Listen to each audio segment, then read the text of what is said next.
what's up mga dude? Good morning, and for today's video, maghahanap tayo ng nipa or pawid. Magtatanong lang po, magkano ang pawid nyo? Ano po yun? Kingsi. Ilang years yung tinatagal nito? 7 years. 7 years.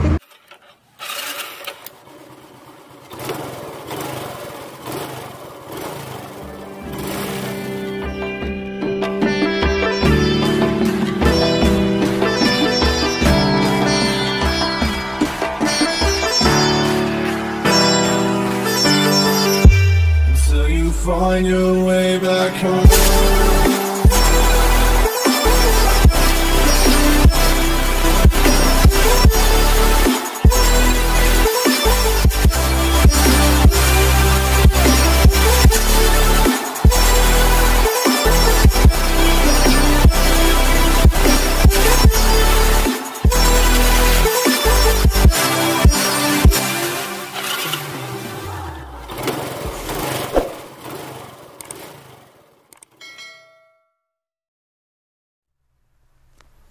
So what's up mga dude, good morning, and for today's video, gagawa tayo ng kubo! Yes, tama yung narinig nyo. Gagawa tayo ng bahay kubo sa taas ng garage natin. Okay? And ang gagamitin nating materials ay yung mga natirang kahoy sa paggawa ng slab ng garage natin. Alright? So DIY kubo lang to, at kung ano yung mga available materials na nandito sa bahay, yun yung gagamitin natin. Alright? So let's go! Hi Mimi! So ito nga pala yung slab na pinagawa namin. And ito pa yung ginawa naming extension ng kusina namin. So hindi pa siya tapos.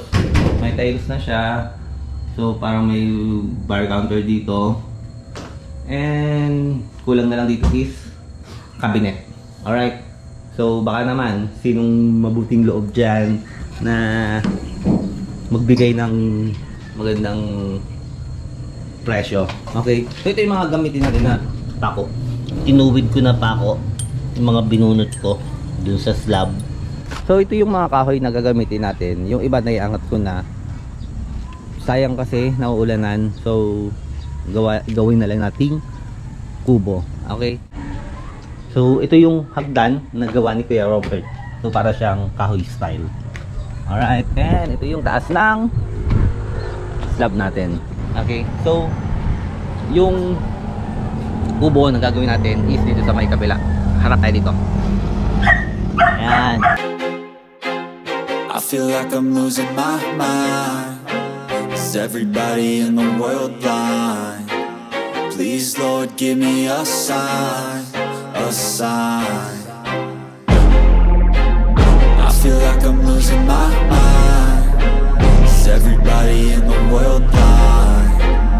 Please Lord give me a sign, a sign. I wanna be the greatest. Everybody on the fake shit. I look around and feel like everybody is the fakest. I make this every day and I'm impatient, hoping one day I blow up from the basement. Statement, the top is so vacant. I don't hear shit that I think is amazing. Waiting for my day when I'm playing sold out shows for 1,000 faces. Hey, give me that crown, get in my way and to be put. Alright mga dude, so dahil umuulan, mag-coffee muna tayo. Break muna tayo. Dapat tayo ng ulan sa taas. So, coffee ko blanket wing pack. Baka naman.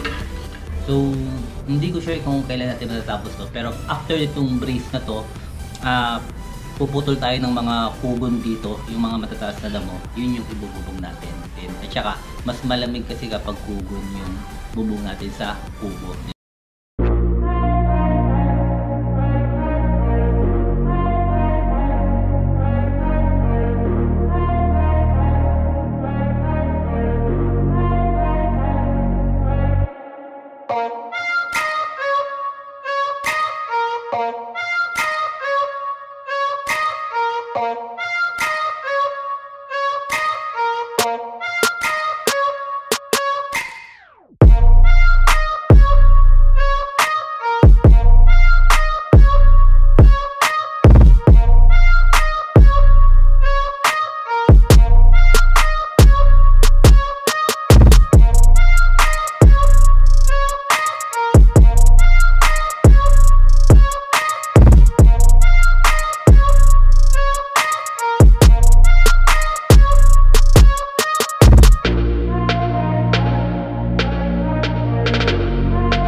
Good morning, and for today's video, maghahanap tayo ng nipa or pawid.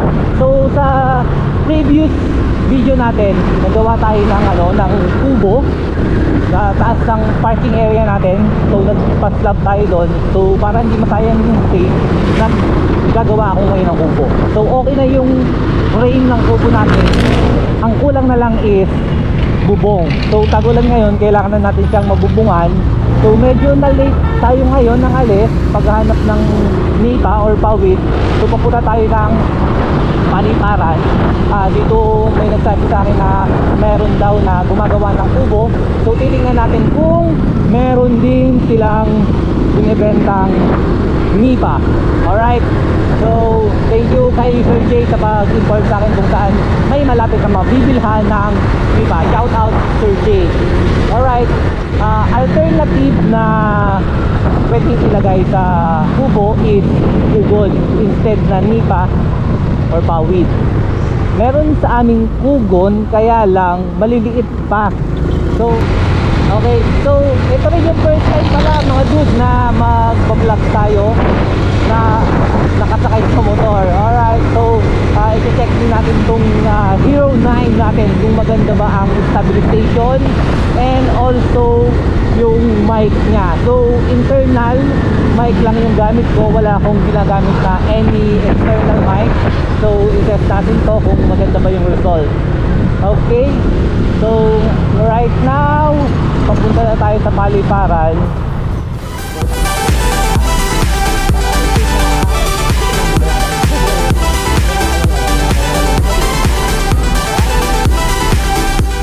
Ito kubo pero walang, balikan natin yung mamaya. Lumang kubo lang. Tingnan natin. Ako po. Nagbebenta kayo ng pawid? Magkano po? 20 isang stick. 20? 4 feet lang. Sige pa. Thank you. So medyo mahal kasi kay kuya. 20,000 stick. Tapos 4 feet lang. Ayun. So dito sa may tapat ng shell, tabi ng shell.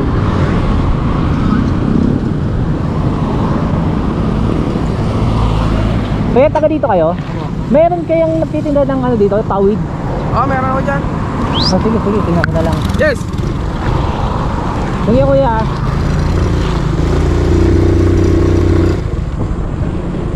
So ito, sa may gilid ng shell. Ate, magkano pawid nyo? Hindi sa inyo dito? Hindi, sabi ko yan na. Sa inyo. Sige. Ito yung mga pawid. So galing siyang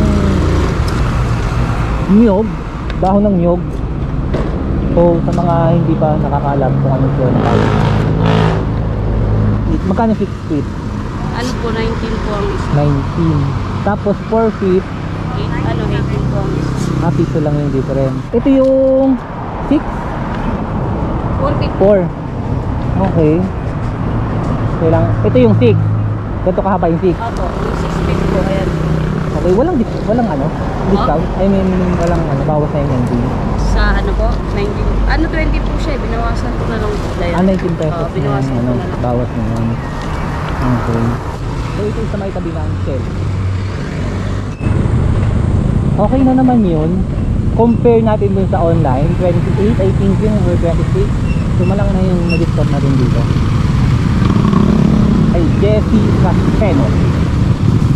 Ito. Ay, hindi. Init pa. Okay.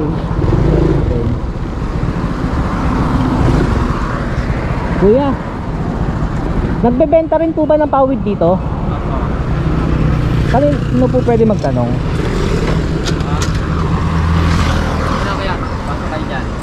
Pwede na dito to? Dyan. Ayun. Good morning po. Magtatanong lang po, magkano ang pawid nyo? Ano po yun? 15. 15, ano pong size? 6 feet. 6 feet. Mahaba 6 feet. Okay. Pero yung lapad na pa ganyan, Oo. malapad din. Wala pa dun.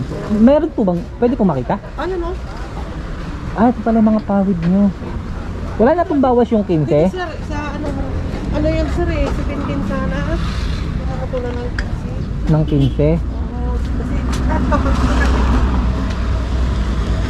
Para wala ng tawaran. oo, para wala ng tawanan. Ah, okay. 1 foot. Yung tupi niya 1 foot, no? Oo, ganito siya sir. Kapag magpapawid kayo hanggang dito, 1/3. ganito.